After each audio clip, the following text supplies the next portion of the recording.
Hello everyone, I shall present a video here on quantum mechanics, and the focus point will be the Hamiltonian matrix. So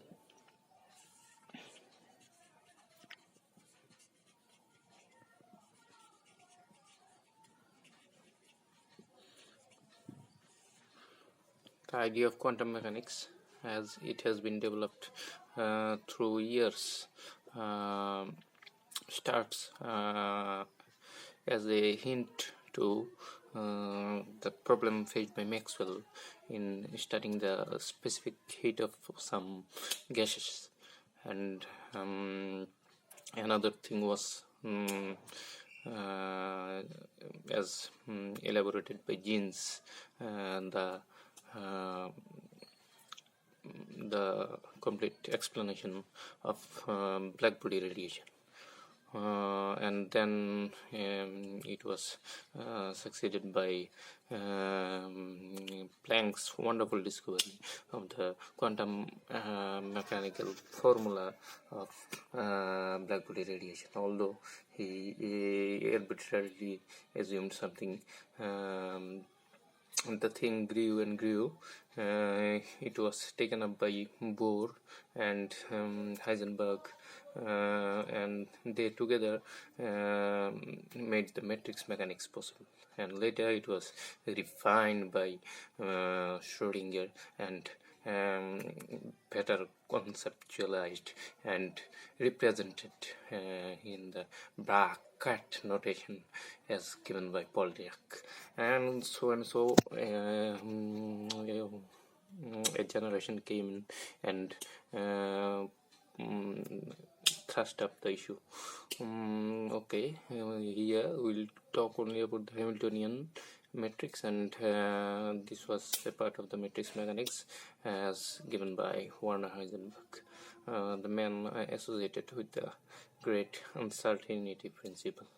Okay, now how we represent states? We'll use Paul Dirac's bracket notation.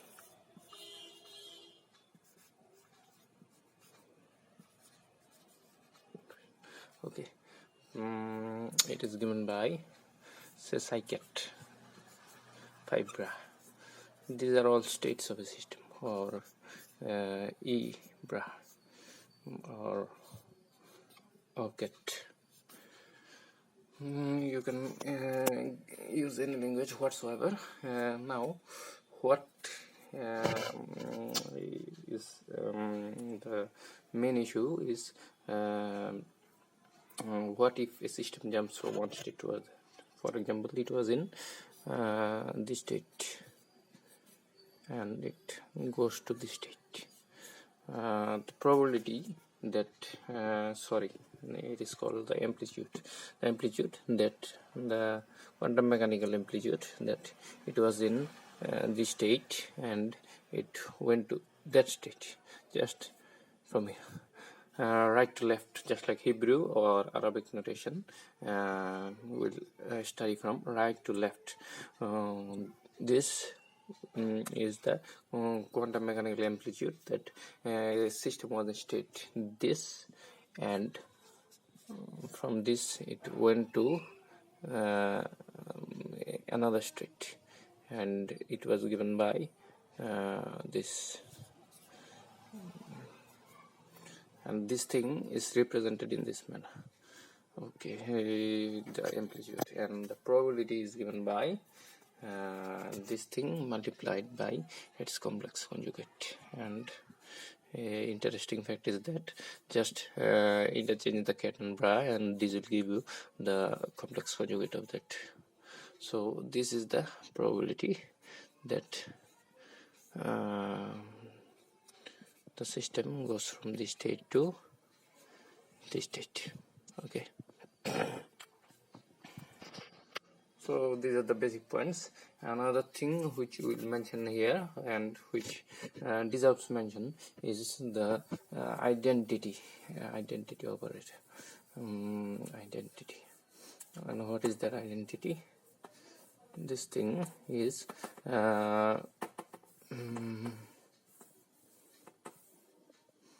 anything which was in this state and goes to this state. These things can be written in terms of the basis. What are the basis of a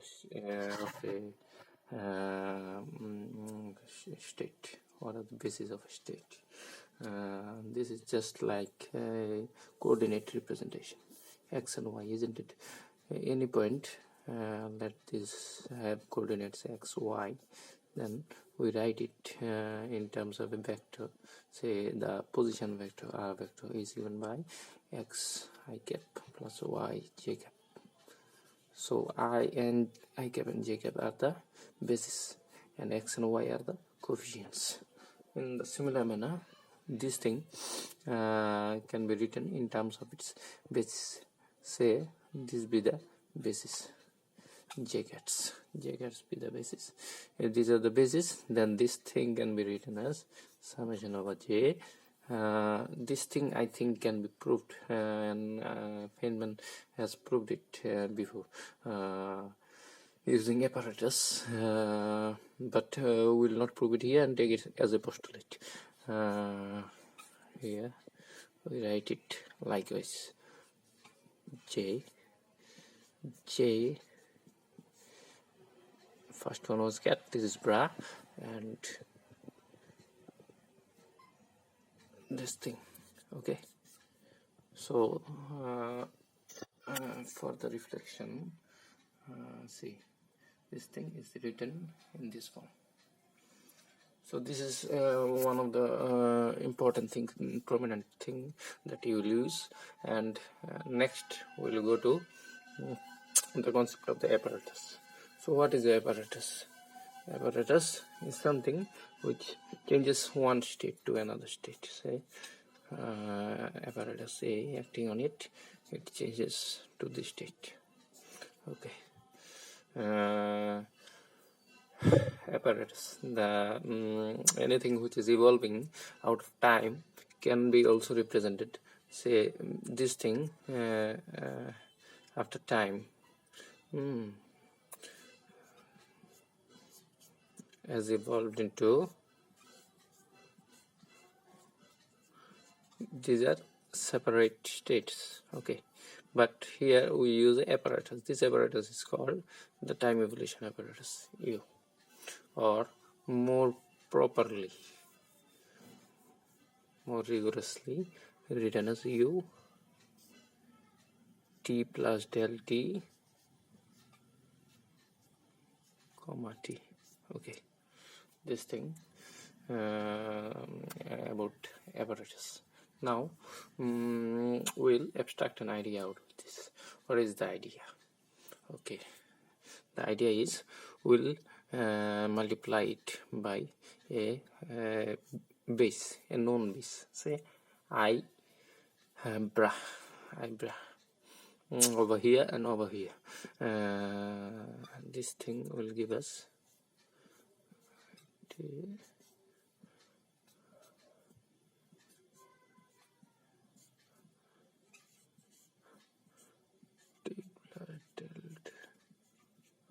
okay, we have used it, and let's see, the equation looks good here.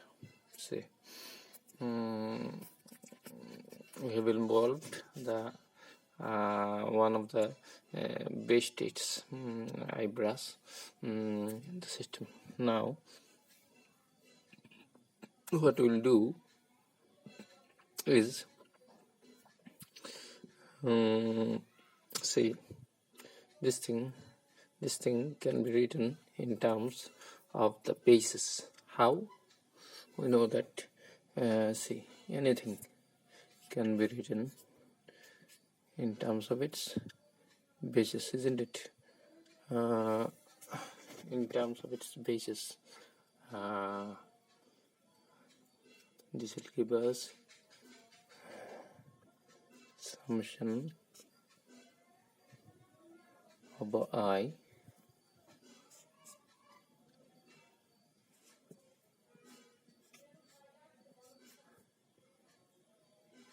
sorry, when you use summation we'll write j.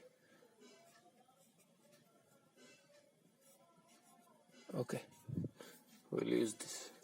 Okay, so this thing can be also written in this form. Okay, but we'll not use this thing. We'll rather use another thing. Another thing which needs mention is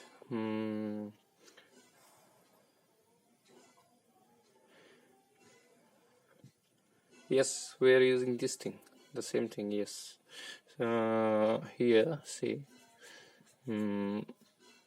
this thing can be written as in this form, is it not? So these things comes out to be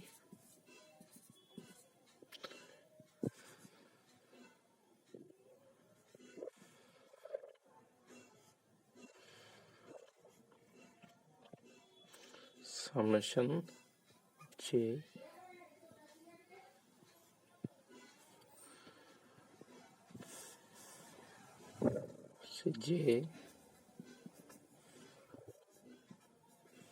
j phi t, is it not?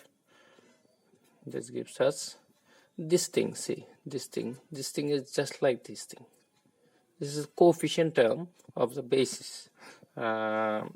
If the basis I get, say, the coefficient will be ci, but here we have another parameter. Here, this is given by the time factor, so we'll write it t plus delta t. Okay, now we have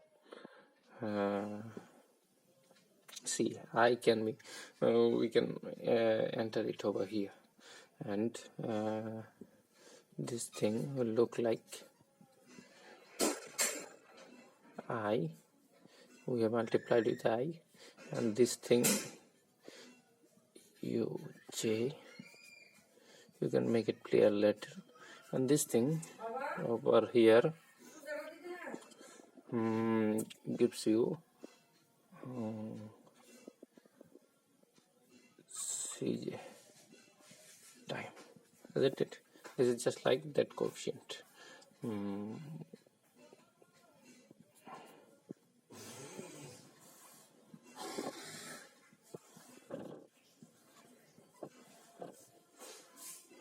So this thing can be written as this thing ci t plus del t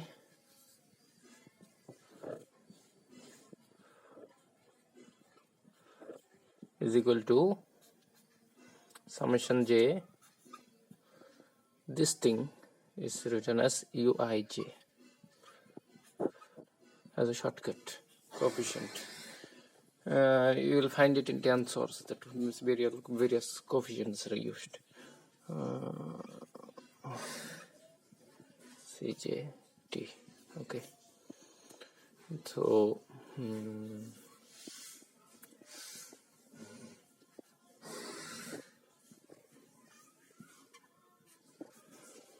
now we'll limit the case, limit del t to 0. Why we are limiting? We don't know anything about the evolution over it, so we'll start with the starting conditions. So this left hand side term becomes this cit equals summation j uij cjt, but it would be a beautiful guess to write uij as del ij. Why? You will find it for sure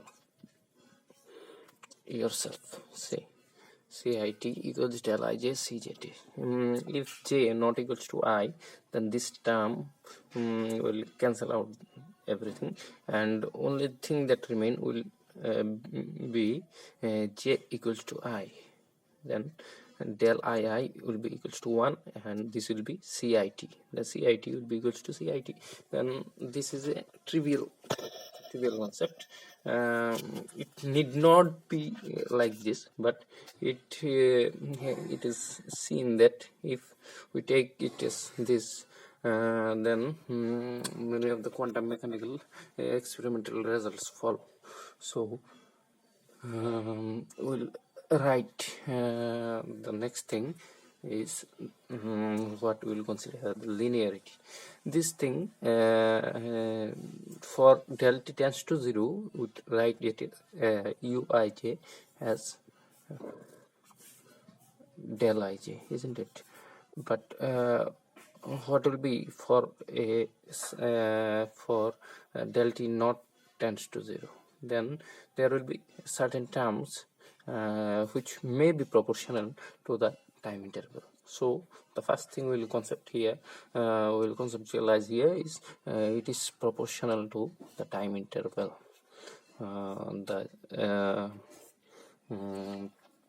Time evolution operator is proportional to the time interval.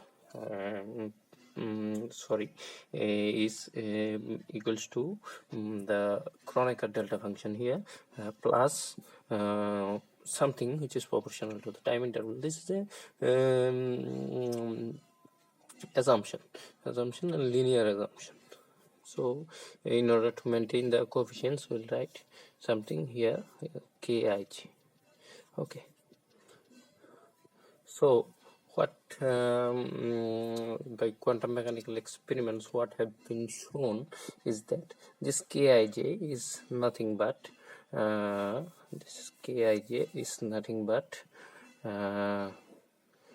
I hij by h cut. Del t remains here. Okay, now you can use this value of uij in this expression. Okay, so what we will do,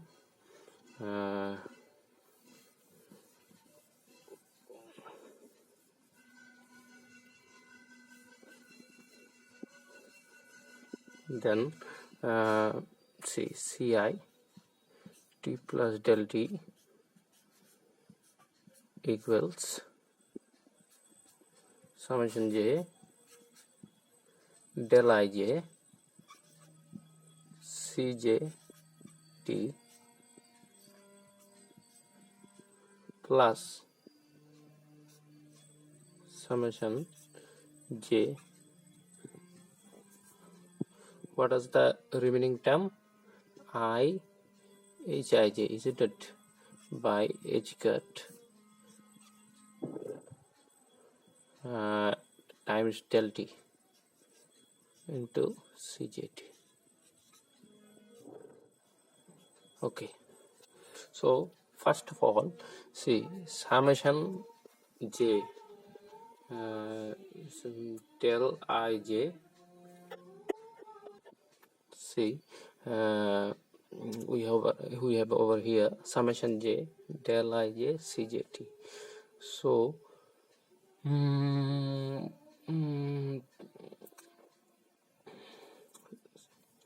summation over j, isn't it? Summation we have taken over j uij. Okay, then summation over j cjt. Okay, see this thing, summation over j, if j not equals I, then this will cancel out. If j equals I, this will become 1 and this will become CIT. Okay, plus summation j IHIJ by h cut del t CJT.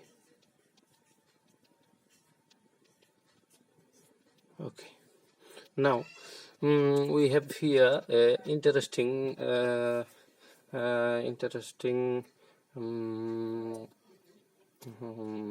plight. See here, we can subtract this from this and can make a derivative with respect to time. And then what we'll do, we have CI t plus del t minus CI t by del t. then what happens? This thing del t, it will be divided by del t. So I by h cut summation j hij into cjt. See, del t goes over here, del t yes comes over here, this del t, and we cancel the del t out, and this gives us d ci dt. Ci is calculated at any time, is given by I by h cut summation j hij into cj. Oh, this is a wonderful formula. We can take two basic base states and see how the formula works. See, dc1 dt equals I by h cut h11 c1 plus I by h cut h12 times c2. If 1 and 2 are the only bases, 1 and 2 are the only bases, 1 and 2 are the only bases, then dc2, these two things, c1 and c2, determine the entire state of the system. I by h cut I comes over here and I comes over here also, then c2, then this will become 2, and j is 1, then c1 plus I by h cut h22 c2.